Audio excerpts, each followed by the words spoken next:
म्हणजे श्वास, शुभा म्हणजे ध्यास. ना मोठेपणासाठी ना स्वतःसाठी, जीव तडपतो फक्त रयतेसाठी, फक्त रयतेसाठी. आदरणीय व्यासपीठ मान्य आणि माझ्या समोर बसलेल्या मित्रमैत्रिणींनो, मी शिवश्री श्रीकांत गवळी आज आपल्या समोर थोडक्यात छत्रपती शिवाजी महाराजांची पन्हाळगडावरून सुटका याविषयी विचार मांडणार आहे. अफजल खान पाठोपाठ महाराजांनी रुस्तुम खान व फजल खान यांचाही पराभव केला. त्यामुळे आदिलशाह व बडी बेगम यांनी सिद्दी जोहरला स्वराज्यावर आक्रमण करण्यासाठी 40,000 फौज देऊन पाठवले. सिद्दीने पन्हाळ्याला लढा घातला. महाराज त्यावेळी पन्हाळगडावरच होते. 4-5 महिने झाले सिद्दी वेढा उठवण्यास तयार होईना.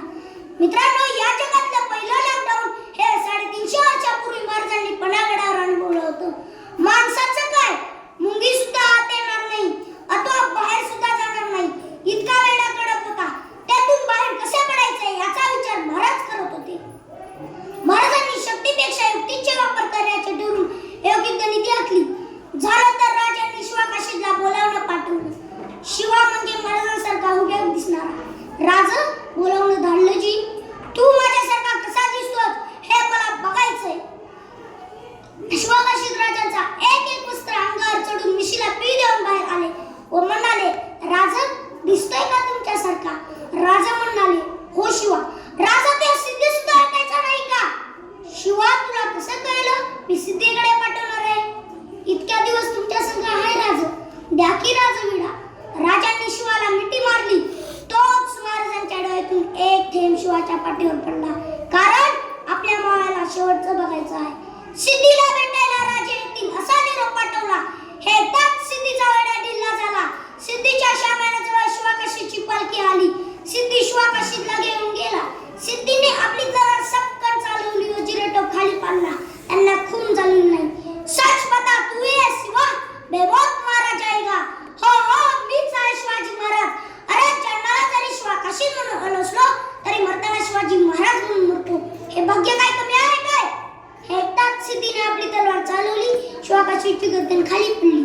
राजांच्या पालखीचे नेतृत्व करणाऱ्या बाजी प्रभू देशपांडेंनी सांगितले, पायातल्या चपला काढा, कारण पाऊस पडत होता. चिखलामुळे पायतान अडकू नये.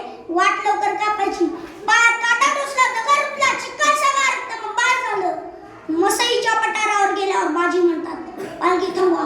राजा उतरतात, म्हणतात, बाजी प्रभू पालखी का थांबवली? राजा सिद्धीच्या सैन्याजवळ आले.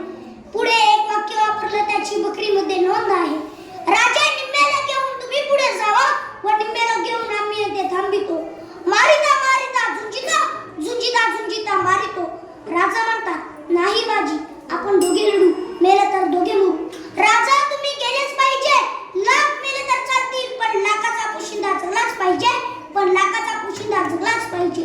राजा शेवटचं सांगतो, विशाळगडावर गेल्यावर तोफेचे 3 बार खरा, म्हणजे मला कळेल राजे पोहोचले. झालं तर सिद्धीचे सैन्य आलं. युद्ध सुरू झाले. बाजी सपासप तलवार चालू लागले. रक्ताचा थर, पित्ताचा ढीग लागला. हे सर्व पाहून सिद्धीने एक जहरी चाल टाकली. एका सैनिकाला घोरकिंडीच्या वर पाठवून ठासणीच्या बंदुकीने गोळी झाडली. गोळी सपकन बाजीच्या छातीत लागली. बाजी खाली पडले. पण गडावरून आवाज यायचा होता, म्हणून तसेच उभारून तलवार चालू लागले. झालं तर राजगडावर पोहोचले. तोफेला बत्ती लावली व तोफेंचे 3 बार झाले. मग बाजींनी शेवटचा श्वास सोडला